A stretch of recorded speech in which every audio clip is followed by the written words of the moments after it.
Bueno, pues estamos con Santo Tomás de Aquino, con su Summa contra Gentiles. Estamos en el libro segundo, capítulo 46.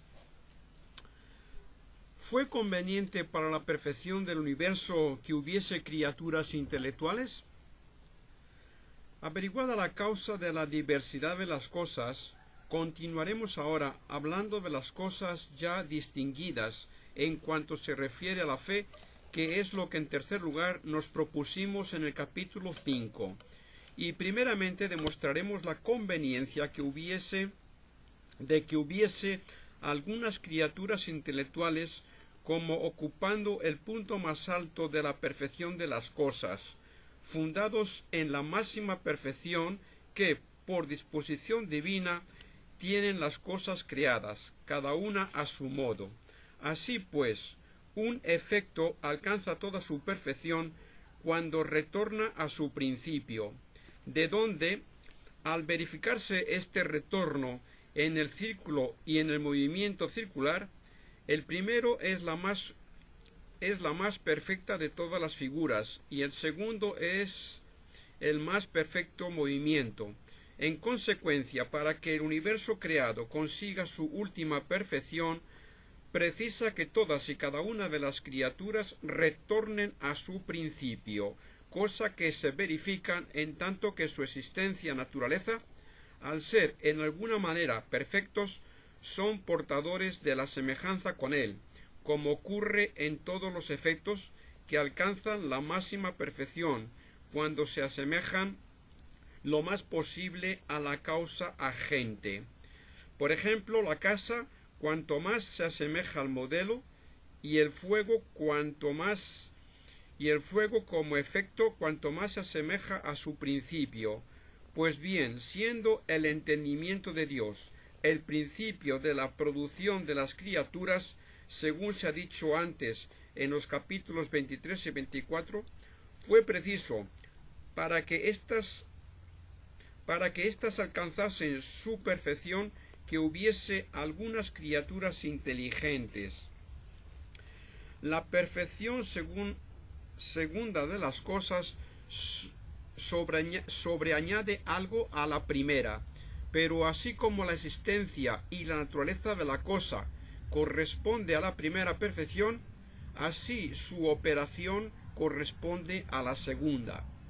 Por tanto, fue conveniente, para que el universo alcanzase una perfección acabada, que hubiese algunas que tornasen a Dios, no sólo por semejanza de naturaleza, sino también por semejanza de operación que no puede ser otra que la del entendimiento y la de la voluntad, pues no de otra manera obra Dios con respecto a sí mismo.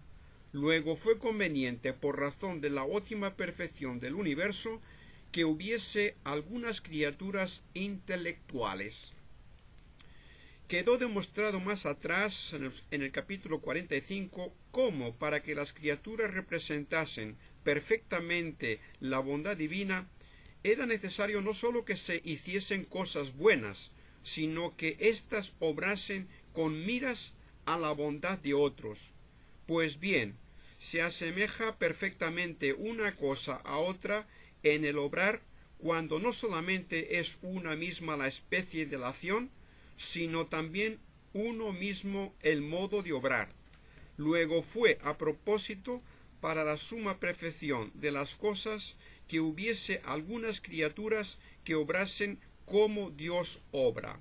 Y obrando Dios, según se ha dicho anteriormente en el capítulo 23, por entendimiento y voluntad, fue conveniente que hubiese algunas criaturas con entendimiento y voluntad.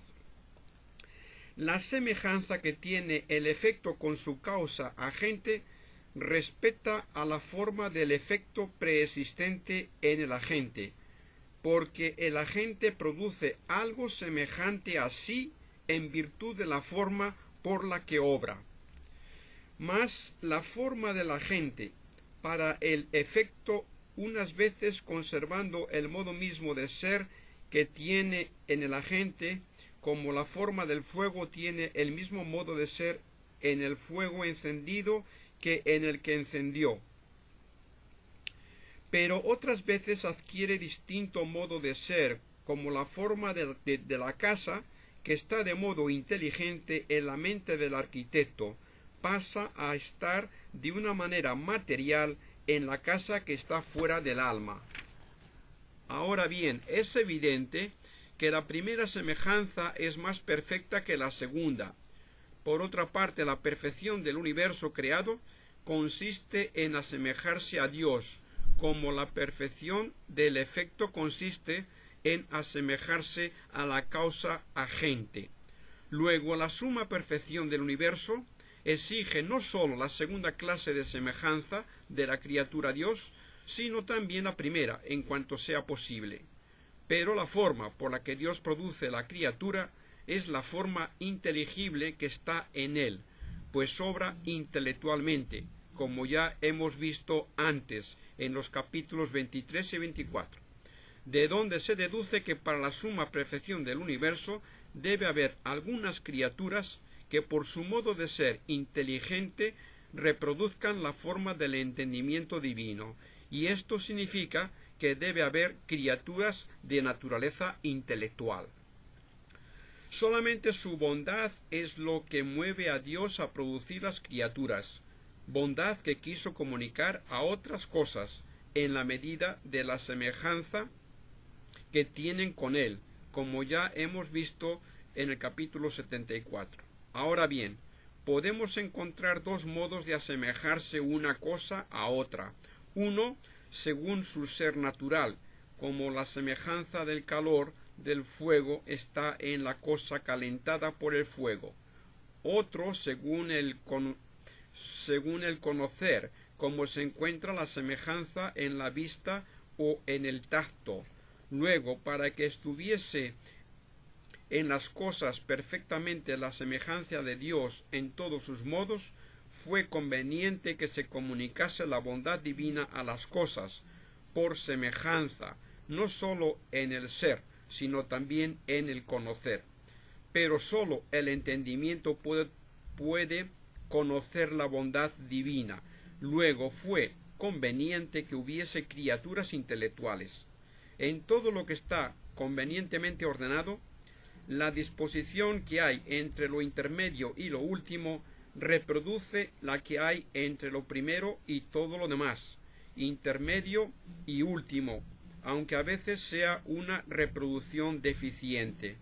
Pero ya se ha demostrado en los capítulos 25, 31 y 54 que Dios comprende en sí todas las criaturas, cosa que se observa en las criaturas corporales, aunque de distinto modo, pues siempre sucede que el cuerpo superior comprende y contiene al inferior, aunque esto ocurre en cuanto a la cantidad extensiva, mientras al contrario Dios contiene a todas las criaturas de un modo simple, no en la cantidad extensiva, pues para que ni siquiera faltase en las criaturas reproducción de esta manera de contener de Dios, fueron hechas las criaturas intelectuales, que contuviesen a las criaturas corporales, no en cantidad extensiva, sino simplemente por modo inteligible, porque lo que se entiende está en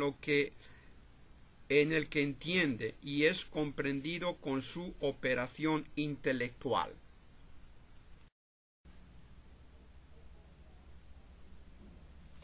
Bueno, pues estamos con Santo Tomás de Aquino, con su Suma contra Gentiles. Estamos en el libro primero, en el tomo primero, libro segundo, capítulo 47.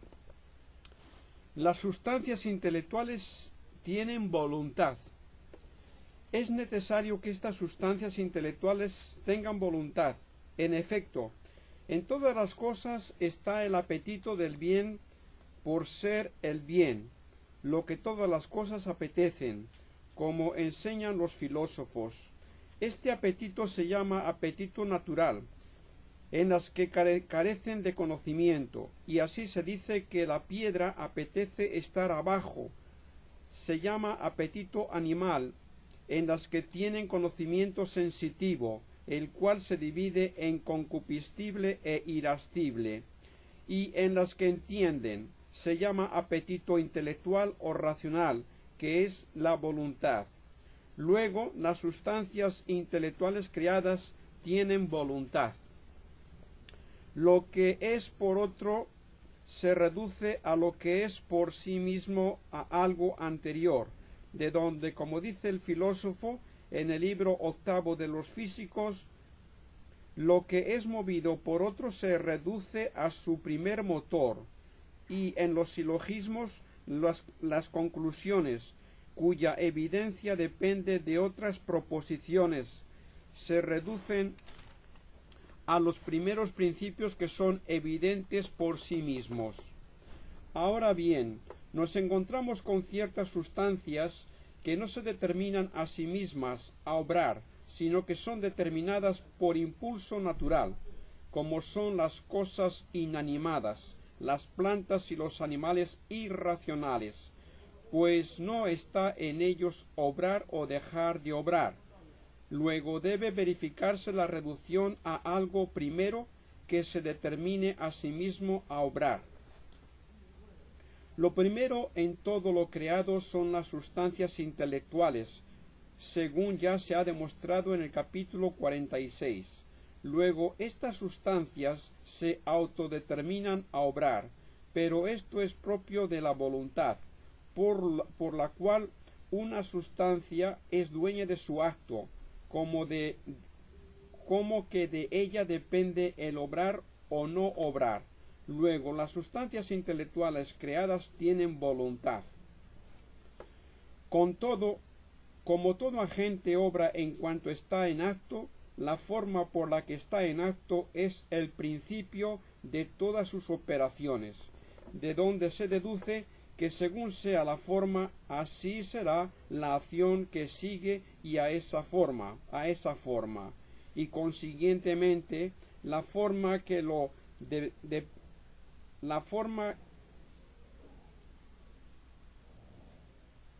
depende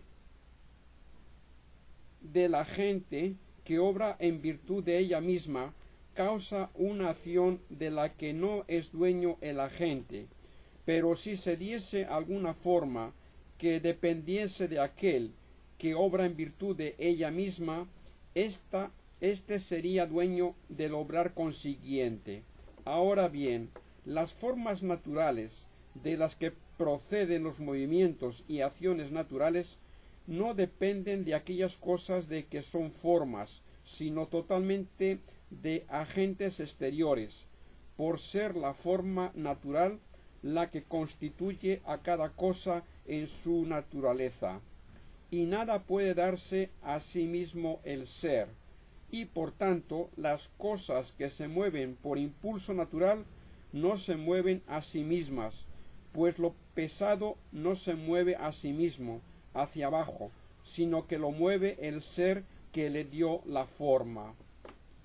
En los animales brutos las formas sensibles e imaginarias que les mueven no son halladas por ellos mismos, sino que las reciben de los sensibles exteriores que actúan sobre el sentido y las distingue la estimativa natural, de donde, aunque se diga que en cierta manera se mueven a sí mismos, en cuanto que una parte de ellos mueve y la otra es movida, sin embargo, el moverse mismo no les conviene como cosa que proceda de ellos, sino que parte proviene de los sensibles exteriores y parte de la naturaleza. Así pues, se dice que se mueven a sí mismos en cuanto el apetito mueve a los miembros, lo cual los coloca por encima de los inanimados y de las plantas. Pero en cuanto que el apetecer mismo es para ellos una necesidad proveniente de las formas recibidas por los sentidos y por el dictamen de la estimativa natural, no son causa de su movimiento, y en consecuencia no son dueños de sus actos. La forma intelectual por la que obra la sustancia intelectual depende del entendimiento mismo, en cuanto que él la concibe y en cierto modo la idea, como ocurre con la forma artística, que el artista concibe, medita y por ella obra. Luego, las sustancias intelectuales se determinan a sí mismas a obrar, como quien tiene dominio de su acción. Por consiguiente, tienen voluntad. El acto debe ser proporcionado a la potencia y el moviente al móvil.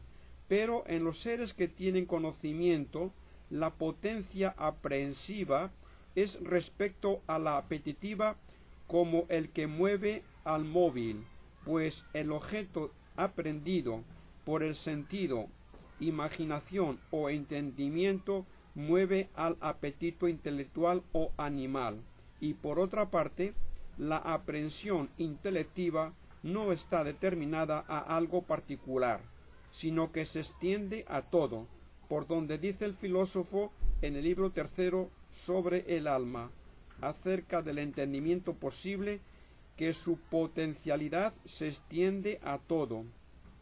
Por tanto, el apetito de la sustancia intelectual se extenderá a todo, pero el extenderse a todo es propio de la voluntad, por lo que dice el filósofo en el libro tercero de los Éticos, que se extiende a los posibles y a los imposibles.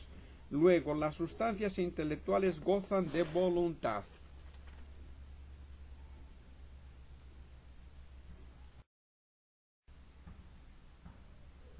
Bueno, estamos con Santo Tomás de Aquino, con su Suma contra Gentiles, el tomo primero, segundo libro, capítulo 48. Las sustancias intelectuales obran con libertad. Con esto se evidencia que dichas sustancias obran libremente en efecto, que obran por voluntad. Ya se ha puesto en claro por determinarse a obrar por conocimiento intelectivo, mas deben gozar también de libertad, si es que son dueñas de sus actos, como ya quedó demostrado en el capítulo 47. En consecuencia, tales sustancias obran libremente. Como es libre quien se pertenece a sí mismo, quien no se determina por sí mismo a obrar, no obra libremente. Pero lo que no se mueve u obra si no es movido por otro, no se determina por sí mismo a obrar. Luego solamente las cosas que se mueven a sí mismas obran libremente.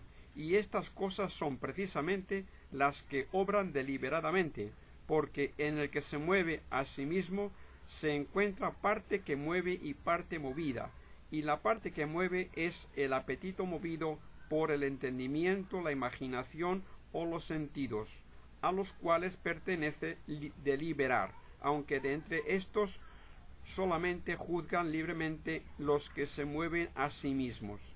Ahora bien, ninguna potencia capaz de enjuiciarse se mueve a juzgar sin antes volver sobre su acto, porque para que se mueva a juzgar es preciso que conozca su dictamen, cosa propia del entendimiento.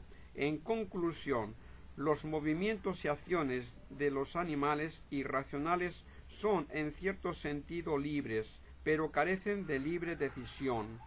Los inanimados que se mueven solamente por otros no tienen acciones ni movimientos libres.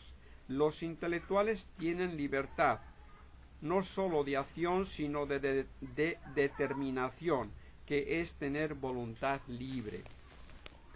La forma aprendida es principio de acción, en tanto que se aprende bajo la razón de bien o de conveniencia, pues la acción exterior en aquellos que se mueven a sí mismos procede del dictamen con que decide la bondad o conveniencia de algo por dicha forma.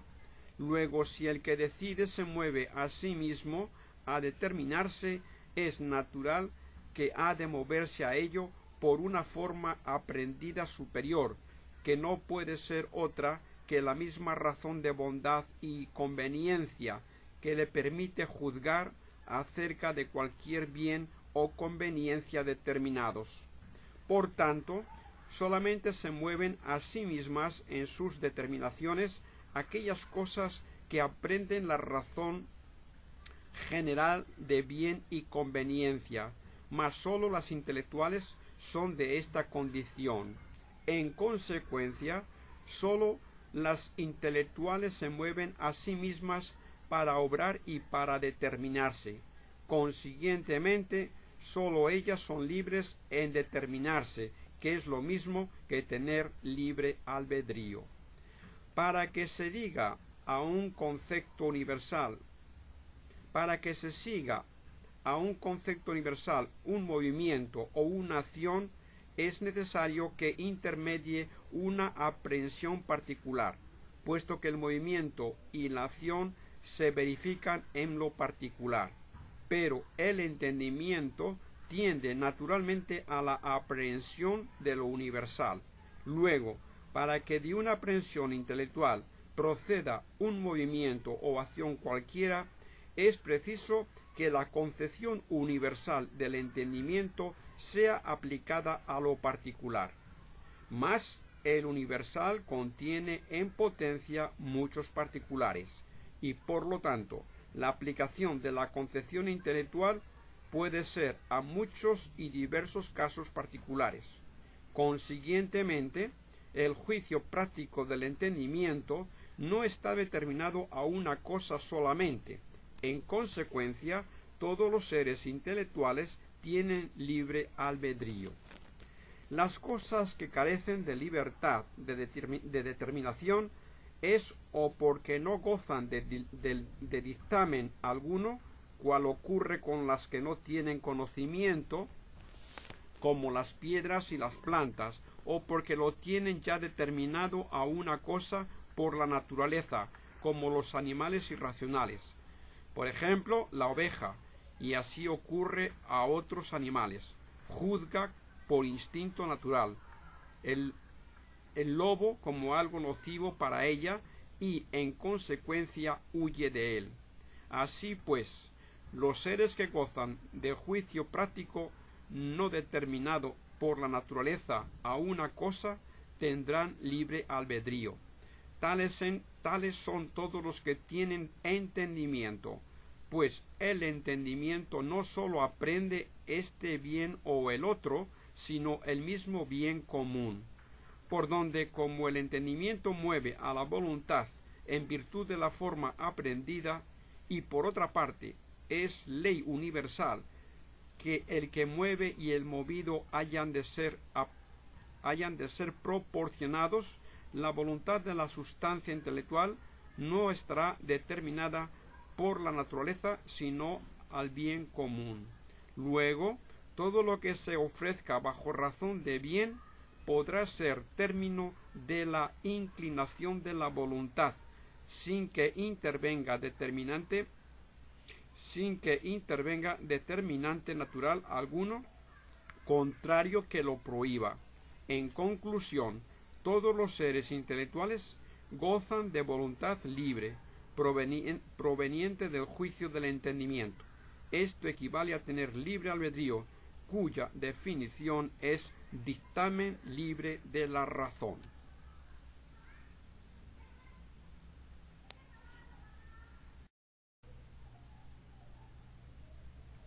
Bueno, estamos con Santo Tomás de Aquino, con la Suma contra Gentiles, el tomo primero, libro segundo, capítulo 49. La sustancia intelectual no es cuerpo.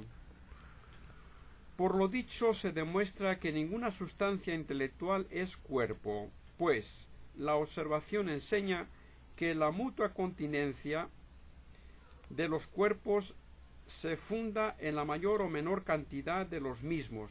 De aquí, si un cuerpo contiene enteramente a otro, con todo lo que él mismo es, también contendrá una parte de aquel con una parte suya. con parte mayor o menor según que sea de parte contenida mayor o menor.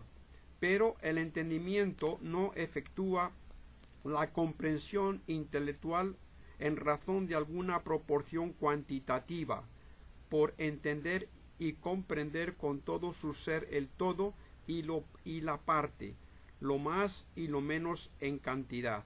Luego, ninguna sustancia inteligible es cuerpo.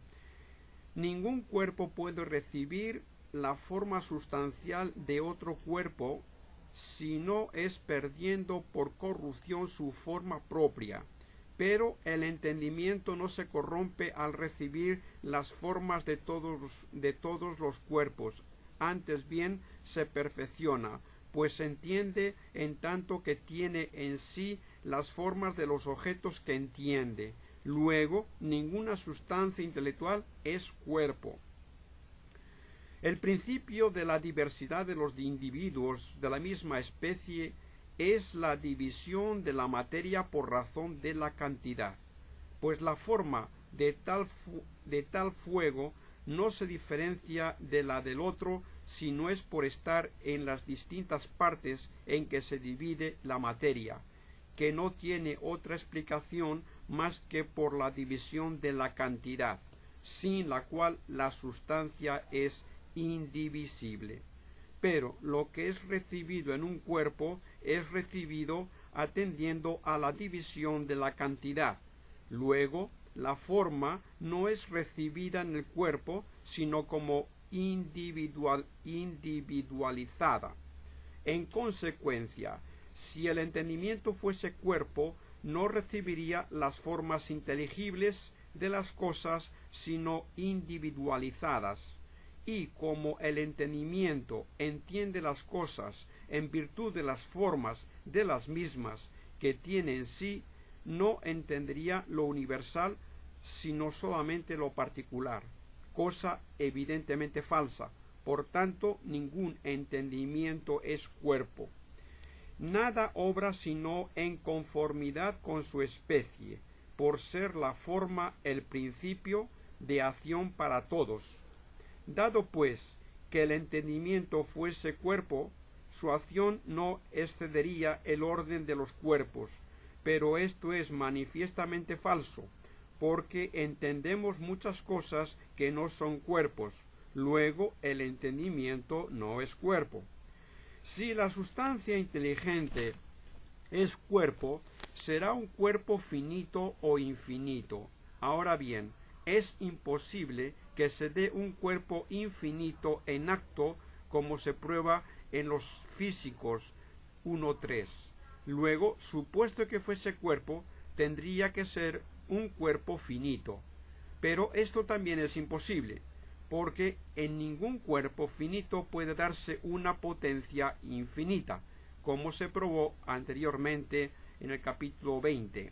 Y la potencia del entendimiento tiene en cierto modo una potencia infinita para entender, pues entiende indefinidamente el aumento de los números, lo mismo que las figuras y proporciones, y conoce también lo universal, que es de ámbito virtualmente infinito, por contener un número potencialmente infinito de individuos. Luego el entendimiento no es cuerpo. Es imposible que dos cuerpos se contengan mutuamente por exceder el continente al contenido, mientras que dos entendimientos se contienen y comprenden mutuamente al entender el uno al otro. Por lo tanto, el entendimiento no puede ser cuerpo. Ninguna acción de cuerpo alguno vuelve sobre el agente, pues está demostrado en los físicos 1.8, que ningún cuerpo se mueve a sí mismo, si no es parcialmente, de manera que una de sus partes mueve y la otra es movida. Mas el entendimiento vuelve sobre sí mismo, pues se entiende no sólo parte de sí mismo, sino todo lo que es. luego no es cuerpo. El acto del cuerpo no termina en la acción, ni el movimiento en el movimiento, como se prueba en los Físicos 1.5. Pero la acción de la sustancia inteligente puede terminar en las acciones, en la acción misma, pues lo mismo que el entendimiento entiende una cosa, también entiende que entiende, y así indefinidamente. Luego la sustancia inteligente no es cuerpo. De aquí que la Sagrada Escritura llame espíritus a las sustancias intelectuales, expresión con que acostumbró llamar a Dios incorpóreo, según aquello de San Juan: Dios es espíritu, y en el libro de la sabiduría se dice: hay en ella, en la sabiduría divina, un espíritu de inteligencia que percibe todos los espíritus inteligibles. Por otra parte, esto excluye el error de los antiguos naturalistas, que afirmaban que no había más sustancias que las corpóreas, de donde concluían que el alma era cuerpo, fuego, aire, agua o algo parecido, opinión que forcejearon por introducir algunos en la fe cristiana, diciendo que el alma era un cuerpo modelado, como cuerpo figurado exteriormente.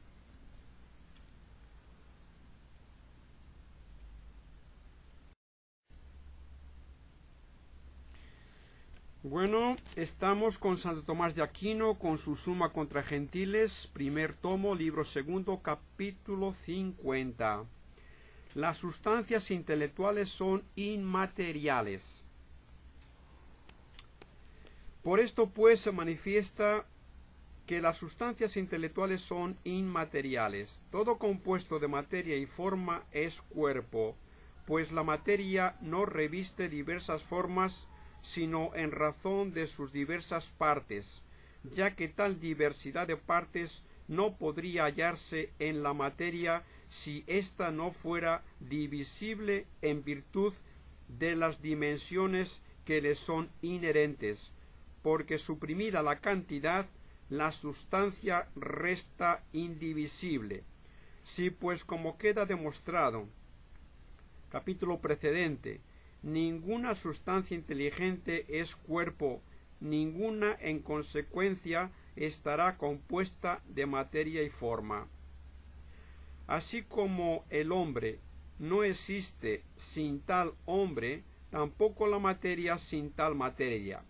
Luego todo ser subsistente compuesto de materia y forma está integrado por una materia y una forma individualizadas.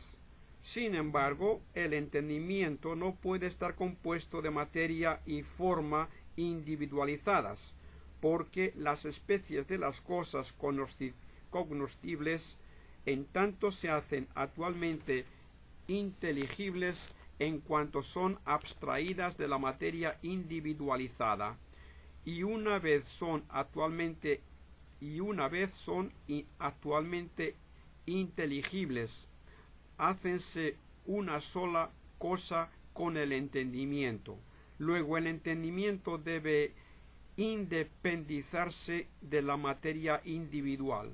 En consecuencia, la sustancia intelectual no está compuesta de materia y forma. La acción de un compuesto de materia y forma no es sólo de la forma ni sólo de la materia, sino del compuesto.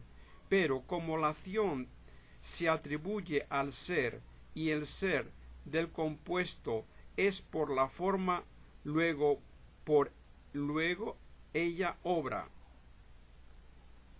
Si pues la sustancia intelectual estuviese compuesta de materia y forma, el entender se atribuiría al compuesto.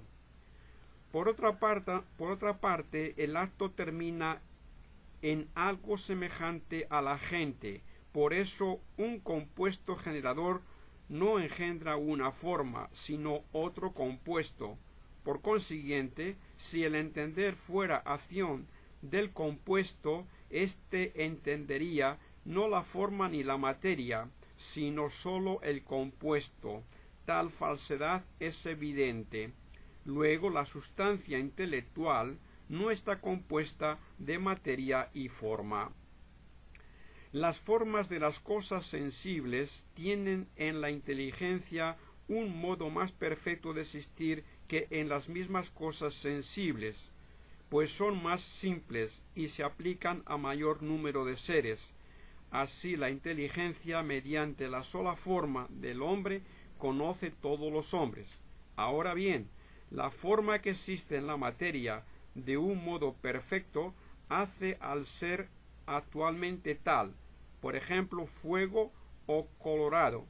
Si por el contrario no le da tal determinación, es por hallarse de modo imperfecto, como está la forma del calor en el aire transmisor y la potencia del primer agente en su instrumento. Si pues el entendimiento estuviese compuesto de materia y forma, las formas de las cosas conocibles harían que el entendimiento tuviese actualmente la misma naturaleza que aquello que conoce. De esto deriva el error de Empedocles, quien decía que el alma conoce el fuego mediante el fuego y la tierra mediante la tierra, y así todo lo demás. Como tal inconveniente es manifiesto, síguese pues que la sustancia inteligente no está compuesta de materia y forma. Todo lo que está en otro se ajusta a su modo de ser.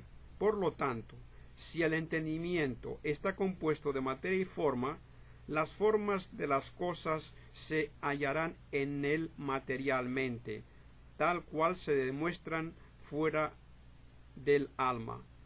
Y como fuera del alma no son actualmente inteligibles, tampoco lo serán estando en el entendimiento. Las formas de los contrarios, según el ser que tienen en la materia, son contrarias, por eso se repelen mutuamente. Mas tal como existen en el entendimiento, no son contrarias, pues un contrario es la razón inteligible del otro, ya que uno se conoce por el otro. No existen pues materialmente en el entendimiento. Luego el entendimiento no está compuesto de materia y forma. La materia no recibe forma alguna si no es por movimiento o mutación. Es así que el entendimiento no se mueve por el hecho de recibir formas, antes bien, en reposo más se perfecciona y mejor entiende, puesto que el movimiento dificultale para entender. Luego, las formas no se reciben en el entendimiento como en la materia o en cosa material, lo cual demuestra que las sustancias inteligentes son inmateriales y a la vez incorpóreas. De ahí que Dionisio dice: por irradiación de la bondad divina subsistieron todas las sustancias intelectuales, las cuales se conciben como incorpóreas e inmateriales.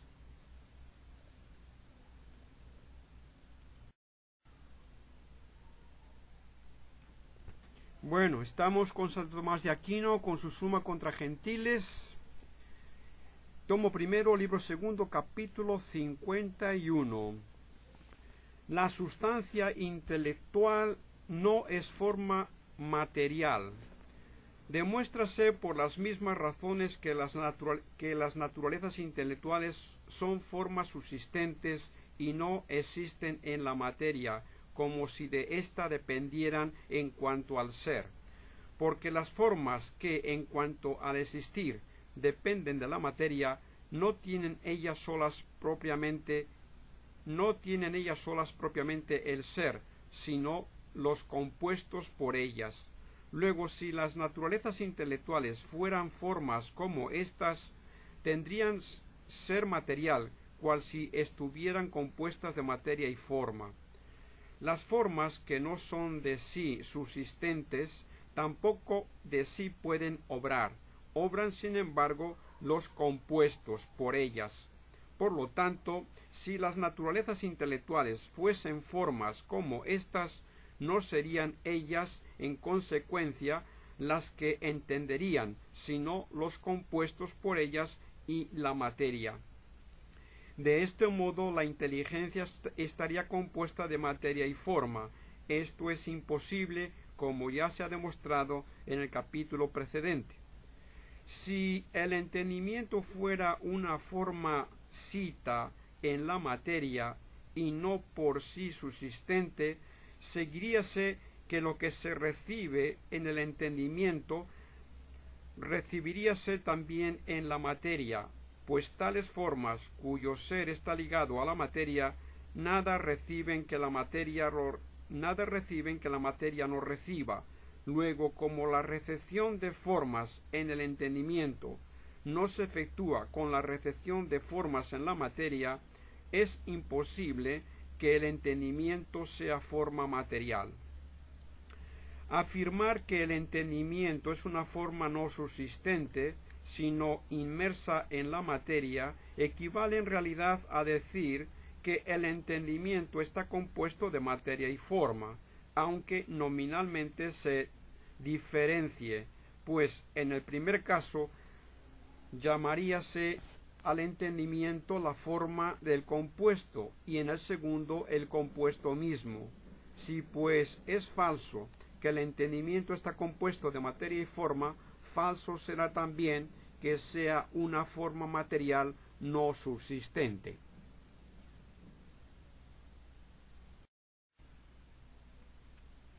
Bueno, seguimos con Santo Tomás de Aquino, tomo primero, libro segundo, capítulo 52. En las sustancias intelectuales creadas son distintas la esencia y la existencia. Aunque las sustancias espirituales no son corpóreas, ni están compuestas de materia y forma, ni existen en la materia como formas materiales, no por ello se ha de pensar que se adecúen a la simplicidad divina, pues hay en ellas cierta composición resultante de la diferencia entre su existencia y su esencia.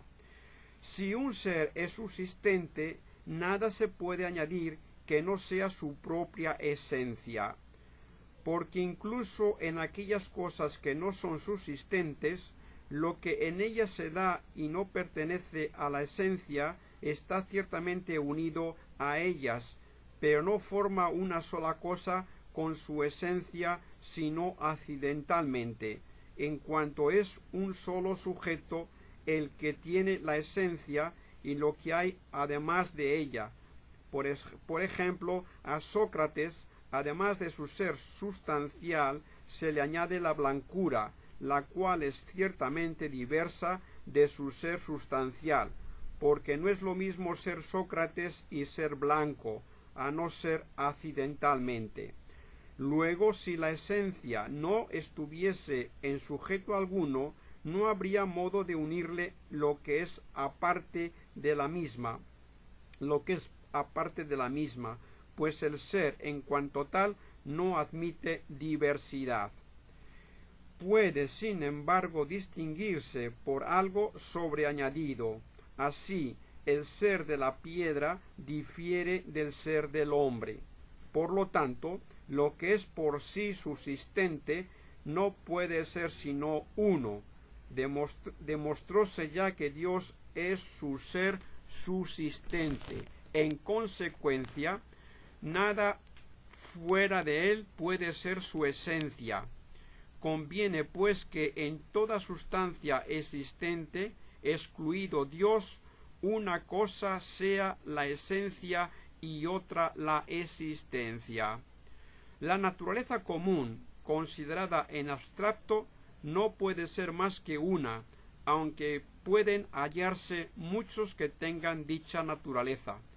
Pues si la naturaleza animal subsistiera absolutamente separada,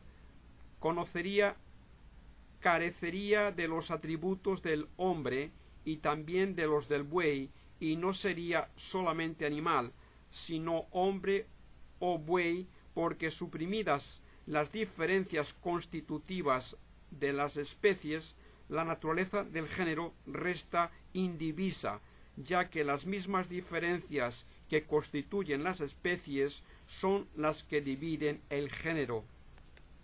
Así pues, si el ente en común a modo de género, el ente en particular subsistente por sí no puede ser más que uno, pero si no se especifica por las diferencias como sucede al género, sino que se individualiza por las notas concretas de este o de aquel ente, como en verdad sucede, podemos concluir con mayor razón que este ente concreto y subsistente por sí no puede ser más que uno.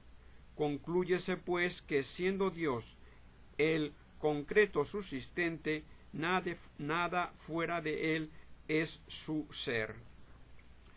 Es imposible que existan dos seres absolutamente infinitos, porque el ser que es absolutamente infinito incluye toda la perfección de ser, y así, si a los dos se atribuyera la infinitud, no se hallaría en qué distinguir al uno del otro, y como el ser subsistente debe ser infinito, pues no está limitado por ningún sujeto recipiente, por eso es imposible que haya otro ser subsistente fuera del primero. Si se da a algo que sea subsistente por sí, nada le convendrá sino lo propio del ente en cuanto tal, pues lo que se predica de otro no esencialmente, sino porque está en él, conviene sólo accidentalmente por ser sujeto. De ahí que, si se le considera separado del sujeto, en modo alguno le conviene. Ahora bien, tener razón de efecto no puede convenirle al ente en cuanto tal, porque entonces todo en absoluto tendría razón de efecto, y por tanto, en el orden de las causas habría que proceder indefinidamente, lo cual es imposible. Luego el ente subsistente no puede tener razón de efecto, y consiguientemente en ningún efecto se identifican esencia y existencia.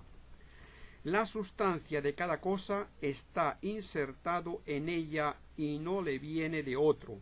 Así, ser actualmente luminoso no es de la sustancia del aire, porque lo recibe de otro.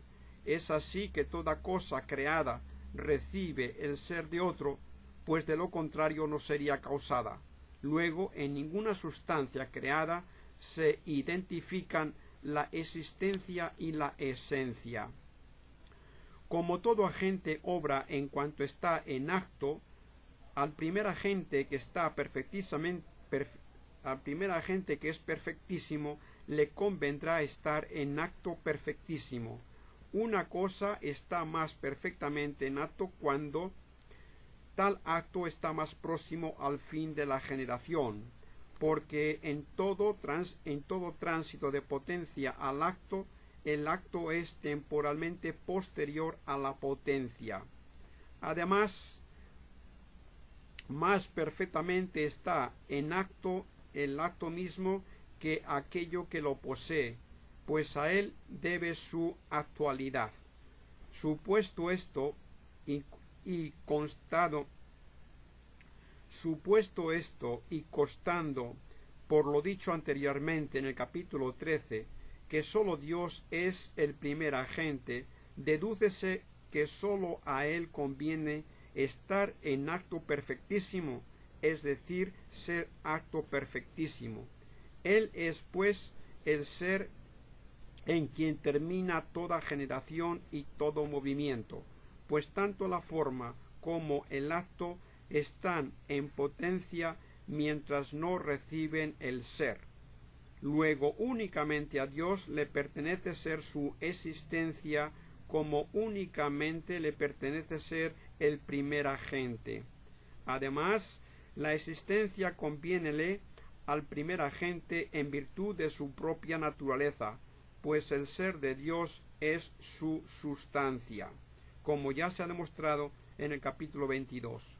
Ahora bien, lo que conviene a uno en virtud de su propia naturaleza, no conviene a otros sino a modo de participación, así como el calor se comunica a los cuerpos mediante el fuego. Luego, la existencia dase a todos los demás a modo de participación por el primer agente. Es así que lo que conviene a alguno por participación no es su sustancia. En consecuencia, es imposible que la esencia de un ser, excluido el primer agente, sea su existencia. Por esto, en el tercer capítulo del Éxodo se consigna como nombre propio de Dios el que es, porque propiedad exclusiva suya es que la esencia sea su misma existencia.